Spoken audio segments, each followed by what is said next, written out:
You guys, the studio's closed, but I'm gonna show you guys how to make witches hats because it's Halloween and I'm really excited about it. So let me show you the finished ones. I didn't make these ones, but I wanna show you guys the finish before I show you how to make them. And we're gonna sneak through the studio, the coffee shop side, while I'm all dirty. So don't tell anybody I'm not touching anything. But look, first off, like, can we just appreciate the studio? The coffee shop, like look how cozy fall this looks right now. We've got our pumpkin pillows. We've got like fall stuff up there, fall stuff up here. If you're not watching this when it's fall time, just appreciate, okay? Our coffee shop is cute. If you're in Arizona, come support us. We're just babies. We're just a baby. Okay, this is why I'm over here though. So, this is one of our mini workshop classes, but I really wanted to make it as a YouTube video. Look how cute this is. Okay, it's a little witch's hat, and it's also a candle.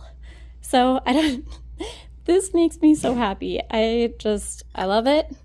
This is a really easy project. You can do this at any skill level.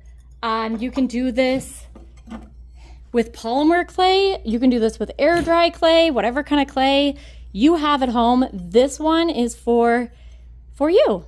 So let's go make it.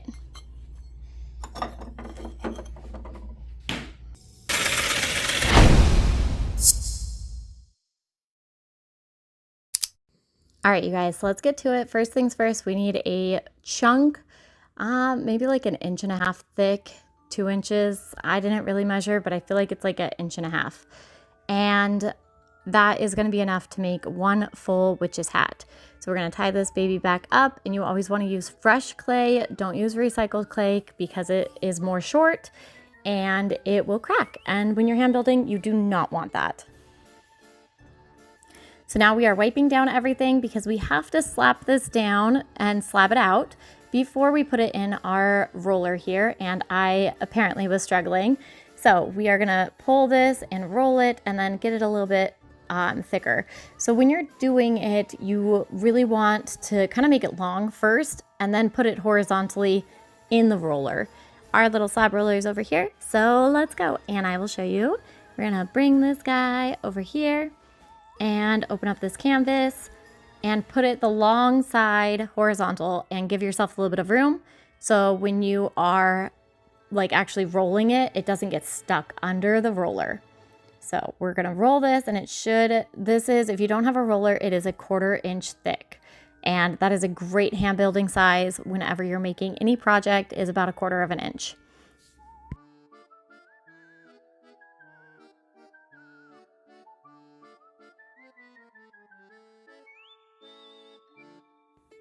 So we have our little templates here. It's a triangle and a circle. That is all you need for this project. And I like to smooth everything out.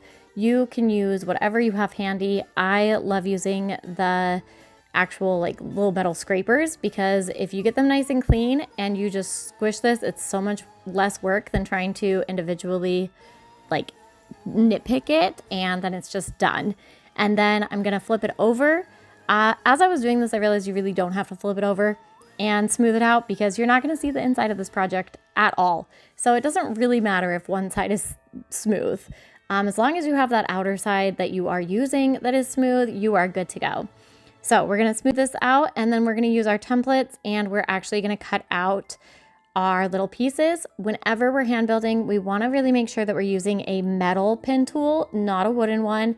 The wooden ones will break. The metal ones are a lot more like stiff and firm, and they just work so much better. So we are just quite literally like copy and paste here. We're just cutting and outlining this little triangle guy, and then we're going to do the same thing with the circle. Leave yourself space. Don't take up the entire project because we want to make sure that you have room to create whatever you're going to make after this. So like if you want to add spiders or little ghouls or ghosts or, however you want your little witch's hat to look, you're going to need some extra clay. So this little 1/4 inch thick is more than enough, really.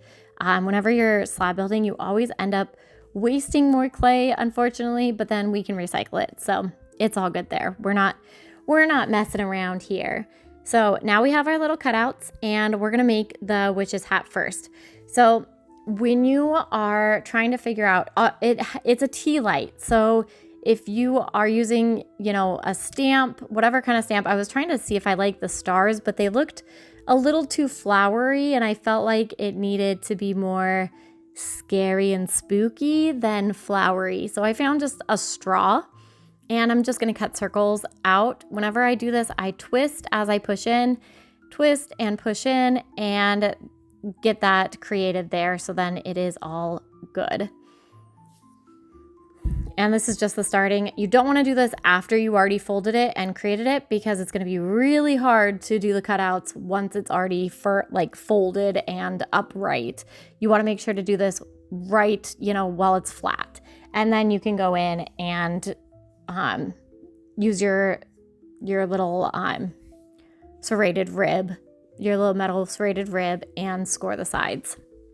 And when I did this, after I got all the holes cut out, I am going to just slice one of the sides at an angle, so it's a little horizontally, and it helps make sure that they seal a little bit better. So I'm gonna smooth these guys out a little bit here, and then I'm going to take my little metal pin tool, and I'm just gonna slice that side, just at a slight angle. And you're not taking off a lot. We're just trying to make it so it's a little bit seamed. See? And then we can fold it and you're good. So now we need to use our metal serrated tool and score, and score. Make sure that you're actually creating slip here, and you're really, ruffling those edges so that that clay actually is pulling out. And then I'm going to do the other side, and then we're going to fully, very slowly and carefully fold this into each other and attach it.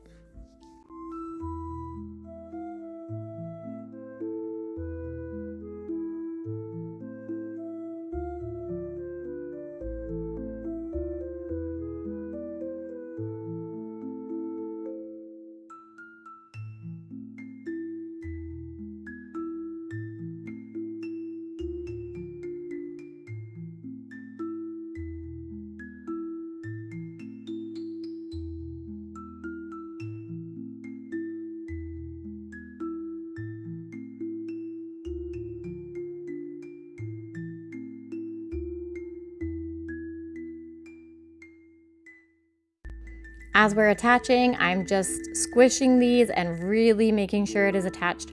This part is actually going to take you the absolute longest. This is the part that you really want to make sure that you're fully squishing and sealing it, because if it does dry too quickly, or if it's not sealed properly, this is the step that gets missed the most, and it reopens, and then you don't have a little witch's hat anymore. So take your time here.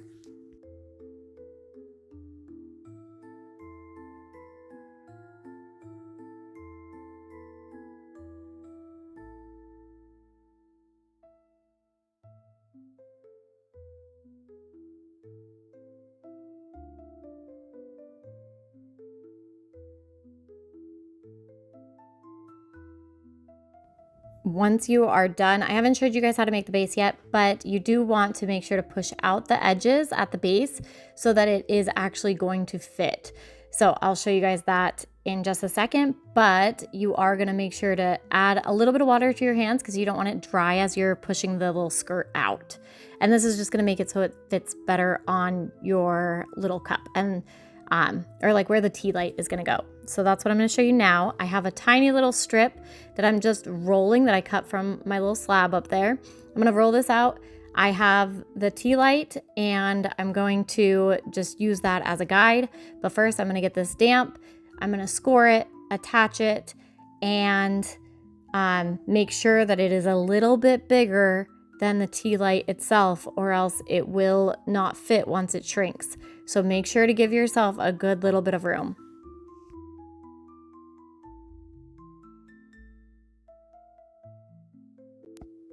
So in order to do the base, we have our little strip and we want to use the tea light as a little guide for us.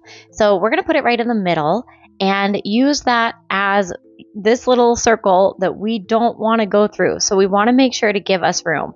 So I'm going to take my serrated rib and score, and I'm going to make it so I can stick this little strip that I made around it. But remember, clay shrinks. So depending on what clay body you're using, my clay shrinks 14%. So I'm keeping that in mind. I know that I need to make this little circle that is going around a little bit bigger than what the candle is. So I want to make sure I've done a lot of things so I can kind of eyeball it by now. But if you're unsure, give yourself a little bit more room than what you really think, or else your little tea light's not going to fit and it's going to be sad. So I'm just pushing this in and really sealing it because I like to have a little lip. It's a candle. You don't want candles sliding. Clay gets slippery when you glaze it. So if you can see, I put that on there and I gave myself really, it's like a 1/4 of an inch. It's really small, but it is just enough that when this gets fired, it is not going to be too small for me to actually put that candle in there. And I don't want that candle going anywhere. So this part is really important. The rest of this is purely decoration. So after we get everything smooth and ready to go, now you get to decorate. I am going to lift the edges and just really kind of tweak this how I want it to look. This is just a fun project we ended up doing at Potter's Peak. We do mini workshops constantly throughout the week, and this was one of the ones that we ended up doing, and I just thought it was so stinking cute that I wanted to share it with our YouTube people as well, because our YouTube family deserves to see just cute little projects that we do every now and then and how we do them. So I hope you guys enjoy this. I'm going to throw some music on while you guys just watch the rest of this guy. And the funnest part about all of this is that this is where you get to get creative. Throw on Pinterest. You know, we can make spiders. We could make little worms. You could make candy apples. You can make quite literally anything. I really loved in the very beginning of this video, I showed you guys spiders. I'm going to make my own version of a giant spider on this hat. And just keep in mind, whenever you do round balls, if you don't wait weeks and weeks and weeks and weeks for it to dry, make sure to hollow it out. So I just took our little straw here, which we use straws a lot in the pottery world because I use this all the time when I'm hand building, and I just hollowed that little piece out. And it's really just because I need this to dry pretty fast, and I don't want my piece exploding and being the problem and feel bad in the kiln later on. So enjoy this last little bit. I'm going to throw some music on and you can watch me build this little spider, because honestly, this is the funnest and the cutest part is getting to decorate. So enjoy.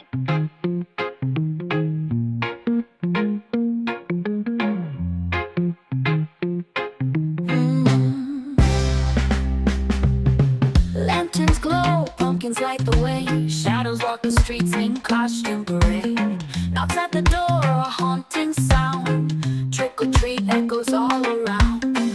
Don't be afraid, it's all in fun. This night's for everyone. Under the moon, mystery and magic fill the air. Halloween smell is everywhere. Halloween, Halloween, jack-o'-lantern shining in the dark. Strange and wild, we live the dream. Everyone's the star tonight, it's Halloween. Capes flutter in the midnight breeze. The moon reflects in the cat's sharp eyes. Arms full of candy, laughter rings. This enchanted night is a wild, sweet thing. For one night only, we all take the stage. Fears fade as fun turns the page. Dressed in disguise, let the night unfold. Halloween's magic starts to take hold. Halloween, Halloween, jack-o'-lantern shining in the dark. Strange and wild, we live the dream. Everyone's the star tonight, it's Halloween. Halloween, Halloween.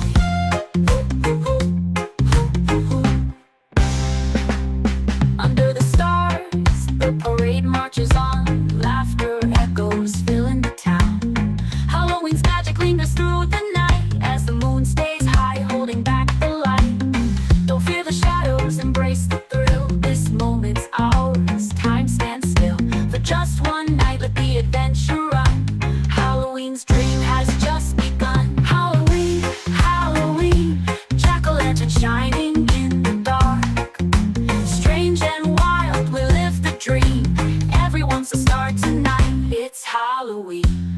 Even when the night fades into dawn, this magic will never be gone. Okay, finished product. I gave him a butt. He's gonna flash you. And obviously it looks a little crazy from this side.